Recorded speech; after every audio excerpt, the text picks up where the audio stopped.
এবার একটা আওয়াজ হবে, কেন জানো নি? আমার নবী মাকে তার জানের চাইতে বেশি ভালোবাসতেন। আমার নবী বলেন, আমার মা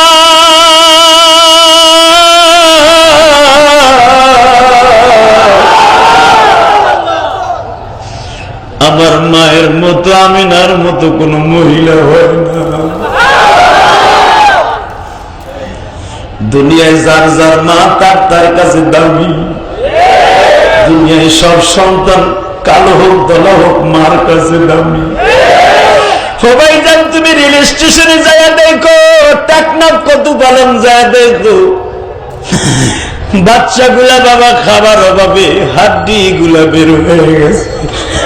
এই গরমের মধ্যে মা বাচ্চাদের কোলে লইয়া রাস্তায় দাঁড়ায় আছে।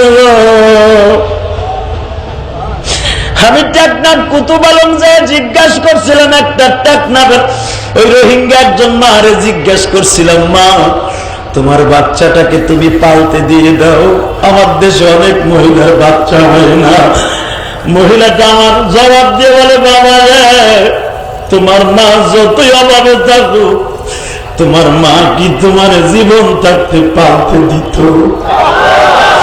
আমি এক কথায় বলটা উঠে গেলাম, চোখের পানি মুছতেছিলাম আর বলতেছিলাম, মালিক রে, মার জীবন বাঁচে না, খাবার নাই, মার স্তনে দুধ নাই, এত কষ্ট করে আমার দেশে আসছে, তবু বাচ্চাটারে বুকের দণ্ডে দুনিয়ার কারো কাছে দেয় নাই গো বাবা। আমি বললাম, মা গরমে তো মারা যাবে। ওই মহিলাটা বলে, বাবা মারা যায় আমার কোলের মধ্যে যা, কিন্তু আমার চোখের আড়াল হতে দিব না। যুবক বাইরে এর নাম হলো মা।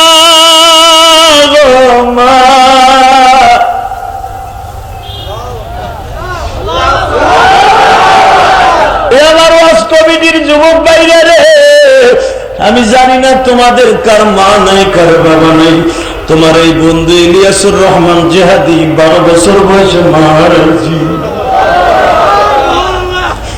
দুনিয়ায় একটা মাত্র কাজের বুয়া আছে, একটা টাকা নিয়েও তোমার খেদমত করে নাই। তোমার পায়খানা প্রস্রাবের লুঙ্গি পায়জামা ধুয়ে দিছে, বিনা পয়সায় তোমার ট্রিটমেন্ট করছে, নার্স হিসাবে হাসপাতালের নার্সের মতো। তোমার যখন শরীরে জ্বর উঠছে, সারা রাত তোমার মা নার্সের কাম করছে, পানির পোটলা ভিজাইয়া ভিজাইয়া কপালে দিছে।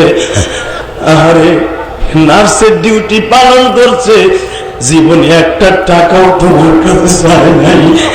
যুবক ভাই, মায়ের কষ্ট তৃষ্ণ নাই।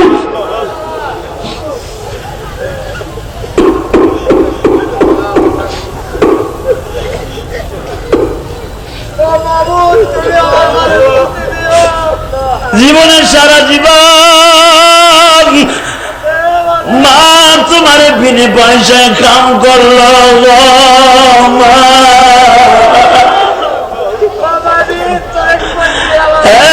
যুবক ভাই, তুই এখন চিল্লাবি আর কাঁদবি, তোর মা তোরে আমারে পেটে রাইখা বাথরুমের মধ্যে মা গেছে, তুমি এমন জোরে পেটে চাপ লাগার সাথে লাথি দিছ, মা বাথরুমের ভিতরে কান্দে দাঁড়াইয়া দাঁড়াইয়া।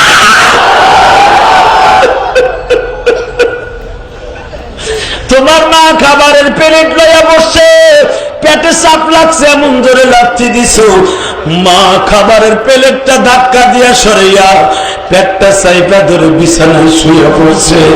হে আমার মিরপুর 14 নম্বরের যুবক ভাইরা, ও 3 সেটের বাইরে, এখন কানবি আর চিল্লাবি কেন? তুই কানবি না, তোর মা আমার মা তোমাকে আমারে আনতে দুনিয়ায় কত কেজি চোখের পানি ফেলাইছে জানে একমাত্র আমার মাওলা। মালিক আমার মায়ের মাপ করে দাও মালিক।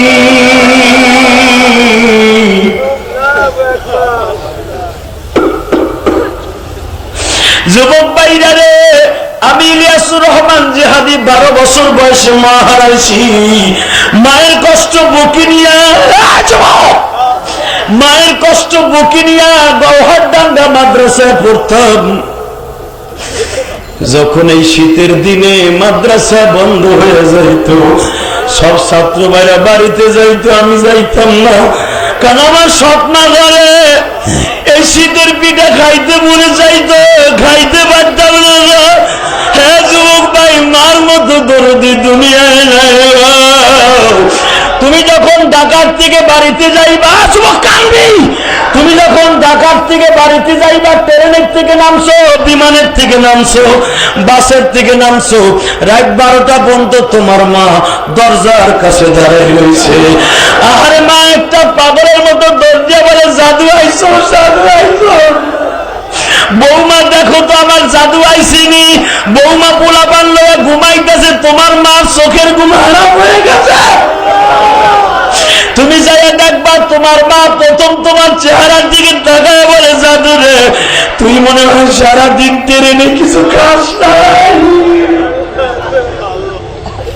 দুনিয়ায় একটা মাত্র ডাক্তার আছে চেহারা দেখে রোগের খবর বলতে পারে, একটা মাত্র ডাক্তার চেহারা দেখে বলতে পারে তোমার পেটে খাবার আছে না নাই। যেটা দুনিয়ার কোন ডাক্তার বলতে পারবে না, সেটা একমাত্র তোমার জনম দুঃখিনী মা।